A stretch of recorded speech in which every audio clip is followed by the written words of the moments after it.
우리 함께 사도신경으로 신앙 고백하시겠습니다. 나는 전능하신 아버지 하나님 전지의 창조주를 믿습니다. 나는 그의 유일하신 아들 우리 주 예수 그리스도를 믿습니다. 그는 성령으로 잉태되어 동정녀 마리아에게서 나시고 본디오 빌라도에게 고난을 받아 십자가에 못 박혀 죽으시고 장사된 지 사흘 만에 죽은 자 가운데서 다시 살아나셨으며 하늘에 오르시어 전능하신 아버지 하나님 우편에 앉아 계시다가 거기로부터 살아있는 자와 죽은 자를 심판하러 오십니다. 나는 성령을 믿으며 거룩한 공교회와 성도의 교제와 죄를 용서받는 것과 몸의 부활과 영생을 믿습니다. 아멘.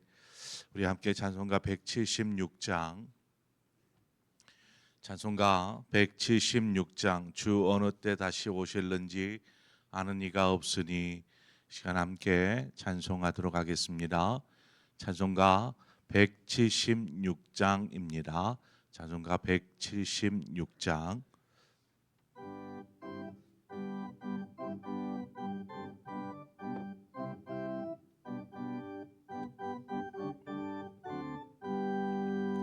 주 어느 때 다시 오실는지 아는 이가 없으니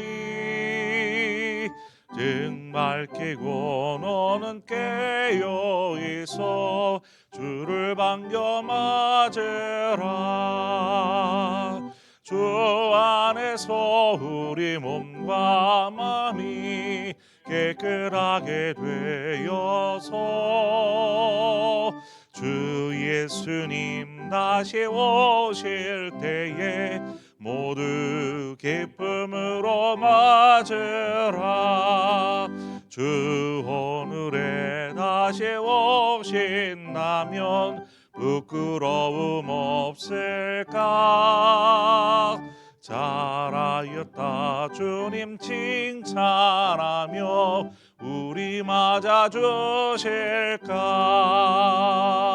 주 안에서 우리 몸과 마음이 깨끗하게 되어서 주 예수님 다시 오실 때에 모두 기쁨으로 맞으라. 주 예수님 맡겨주신 일에 모두 충성하겠나. 내 맘속에 확신 넘칠 때에 영원한 식 얻겠네. 주 안에서 우리 몸과 마음이 깨끗하게 되어서 주 예수님 다시 오실 때에 모두 기쁨으로 맞으라. 주 예수님 언제 오실는지 한밤이나 낮에나 늘 깨어서 주님 맞는 성도 주의 영광 보겠네. 주 안에서 우리 몸과 마음이 깨끗하게 되어서 주 예수님 다시 오실 때에 모두 기쁨으로 맞으라. 아멘. 하나님 말씀 보겠습니다. 전도서 8장 1절에서 8절의 말씀입니다. 전도서 8장 1절에서 8절의 말씀을 우리 한 절씩 교독해서 보도록 하겠습니다. 누가 지혜자와 같으며 누가 사물의 이치를 아는 자이냐. 사람의 지혜는 그의 얼굴에 광채가 나게 하나니 그의 얼굴에 사나운 것이 변하느니라.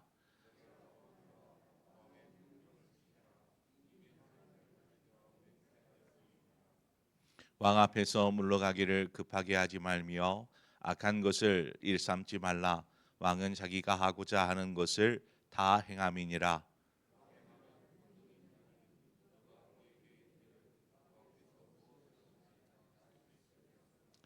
명령을 지키는 자는 불행을 알지 못하리라. 지혜자의 마음은 때와 판단을 분별하나니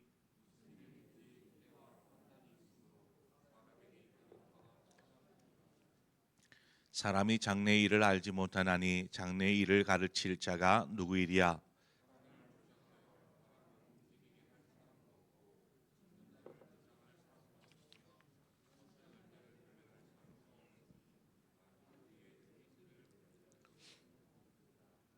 아멘.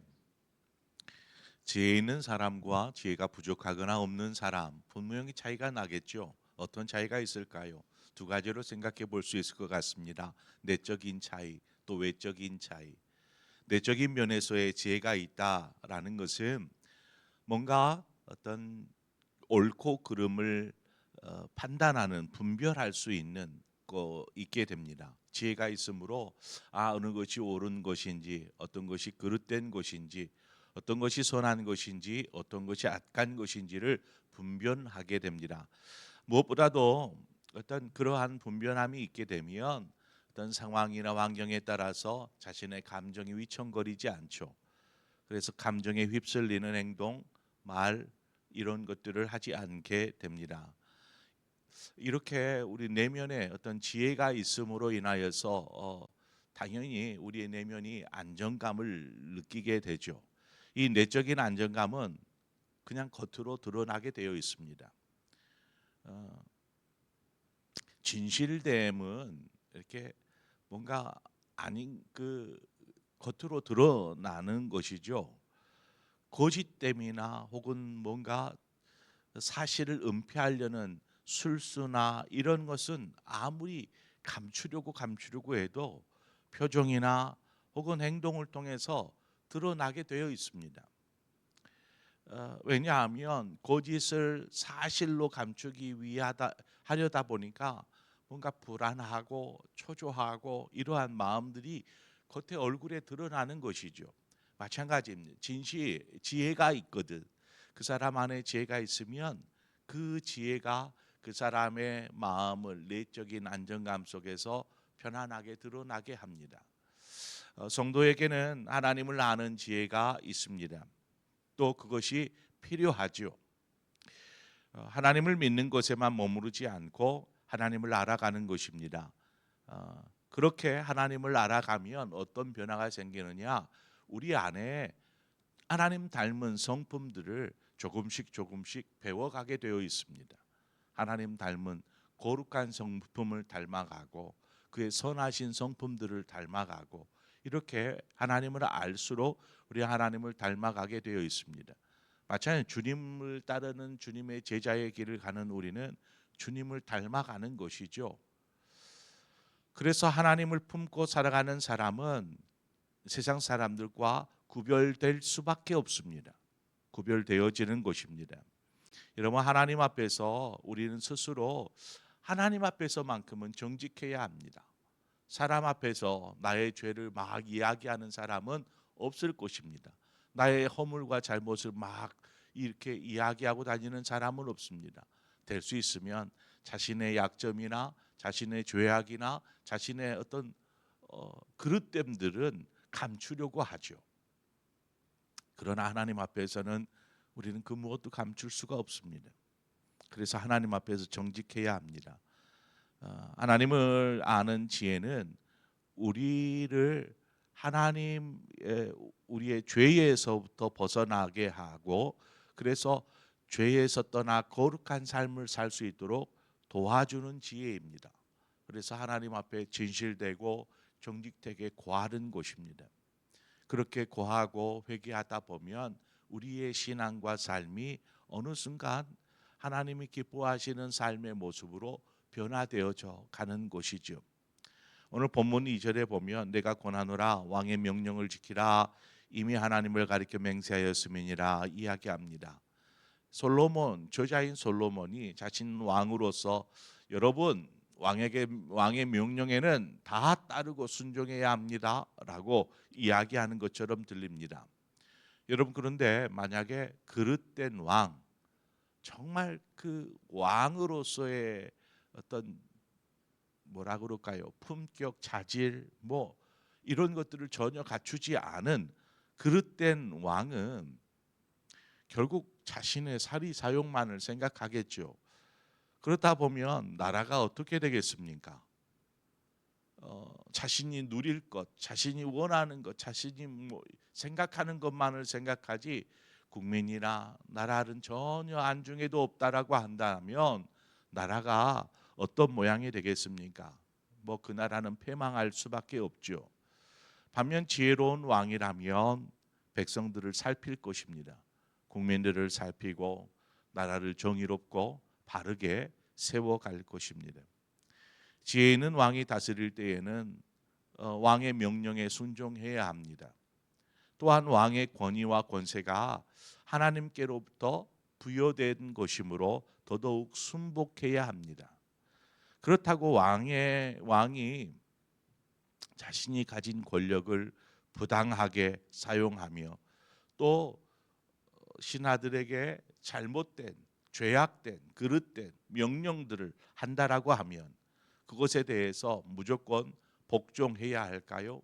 하나님이 주신 권위가 왕에게 있으므로 왕이 하는 명령을 그것이 그릇되든 잘못되든 죄악되든 상관하지 않고 다 복종해야 할까요? 그렇지는 않습니다. 하나님의 뜻에 위배된 행동들을 요구할 때에는 거부할 수 있어야 하지요. 우리나라가 지금 큰 혼란과 어려움에 처해 있습니다. 무엇보다도 부당한 명령을 수행함으로 많은 사람이 또 공경에 처해 있기도 합니다. 본문에 왕의 명령과 권위가 존중되어야 하지만 그것은 하나님의 뜻에 따른 바른 통치에 대한 존중입니다. 존중의 의미에서 그 권위를 인정해 주는 것이죠.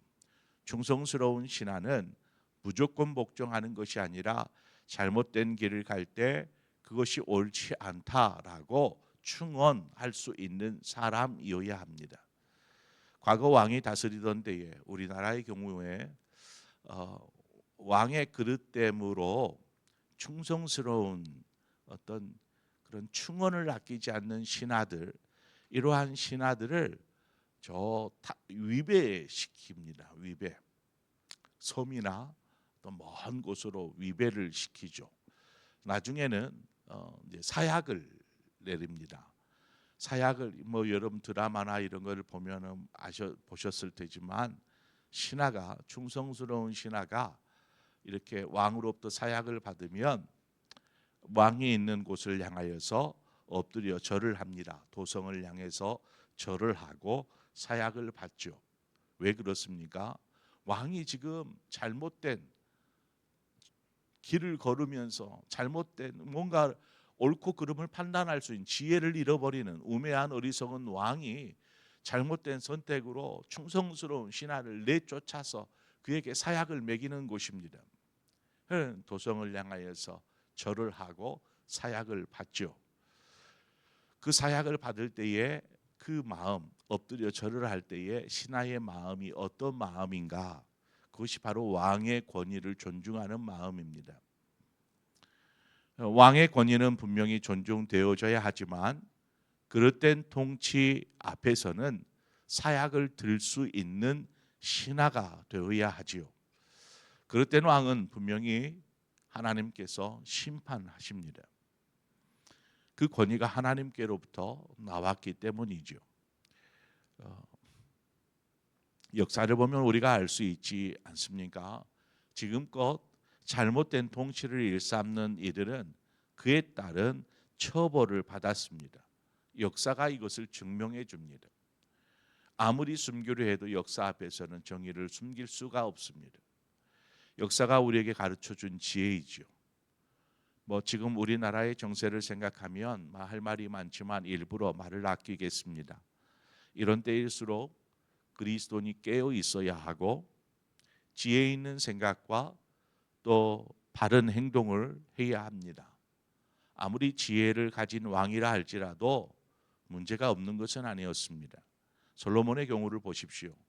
하나님이 주신 지혜, 그래서 그 지혜가 사람들과 비견할 수도 없는 그런 훌륭한 지혜를 가지고 있었던 솔로몬. 그 지혜를 가지고 솔로몬이 나라를 잘 다스렸습니다.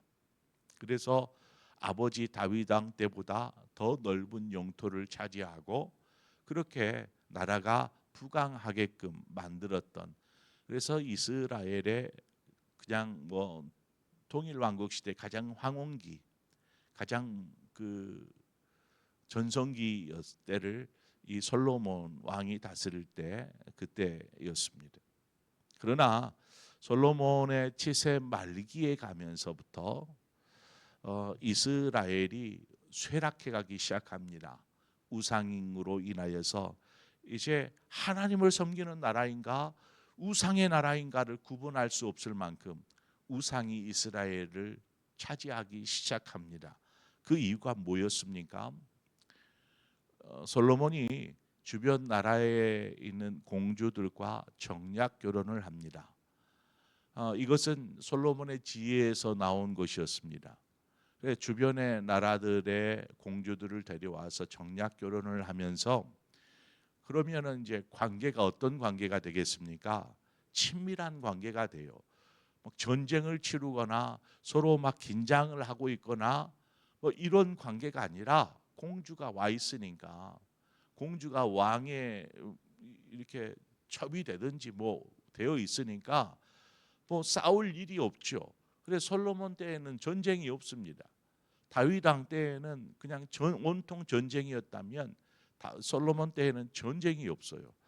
그러니까 솔로몬이 나름의 지혜를 발휘해서 전쟁이 없는 나라, 그래서 그냥 그 강한 나라가 되는 것보다 잘 사는 나라가 되는데 혼신을 기울이는 것을 봅니다. 자, 이렇게 되어다 보니까 전쟁은 없었어요.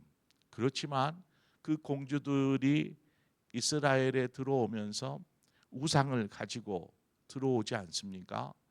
우상을 섬기는 빌미를 만들게 되었습니다. 하나님은 그런 이스라엘을 어떻게 심판하십니까? 솔로몬 이후에 둘로 쪼개버리시죠.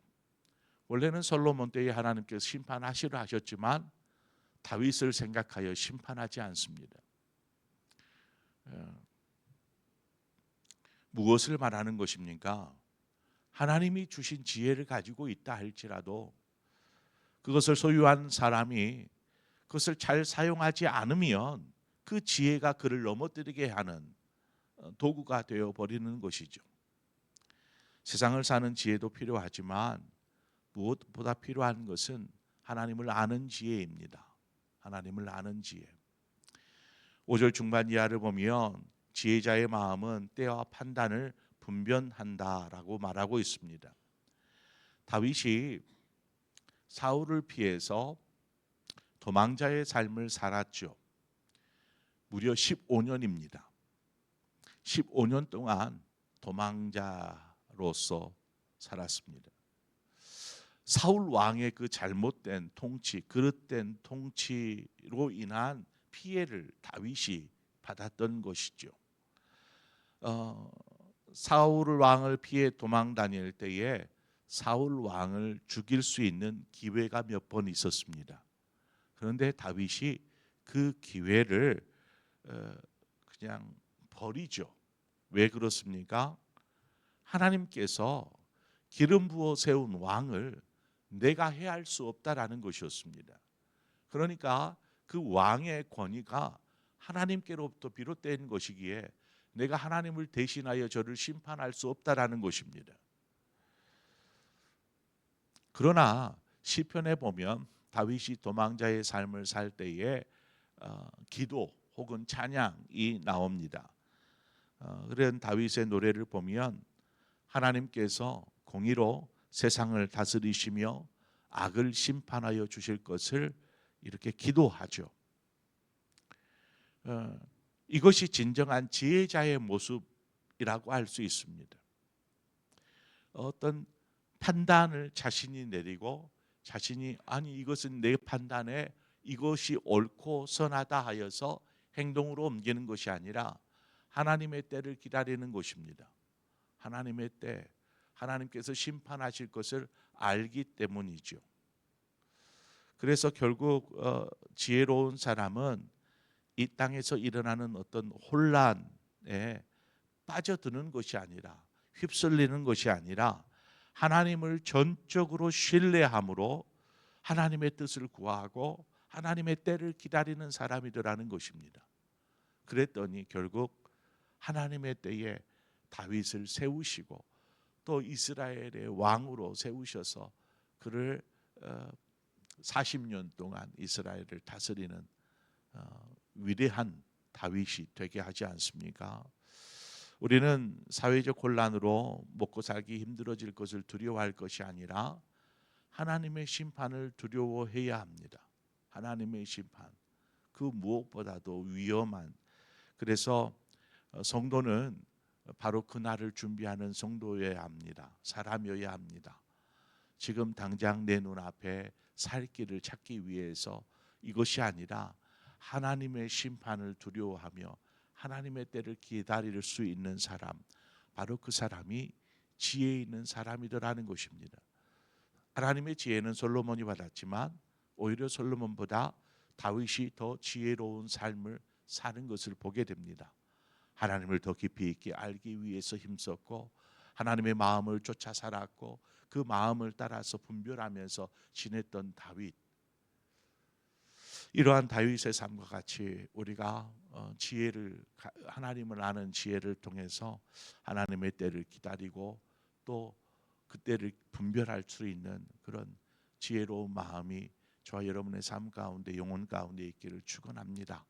우리 함께 기도하겠습니다. 하나님 아버지, 지혜 있는 자와 지혜 없는 자가 하나님 어떤 차이가 있는지, 어떤 변화가 있는지 우리가 너무나 말씀을 통해서 잘 들여다보았습니다.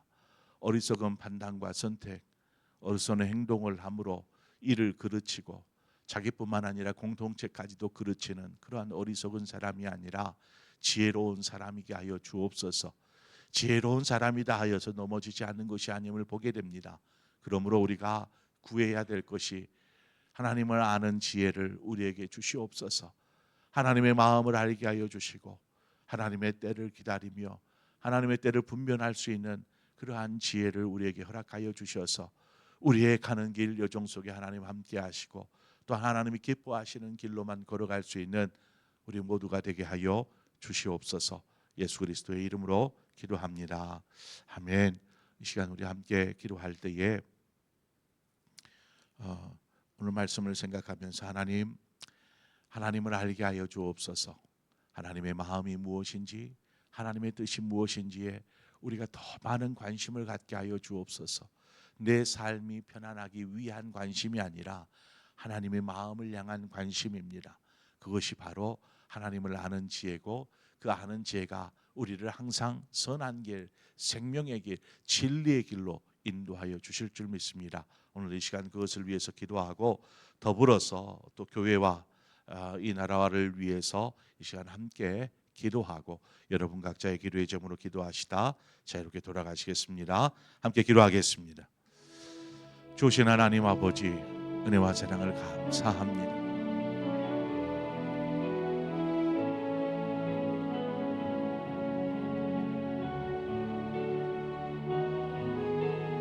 하나님, 우리에게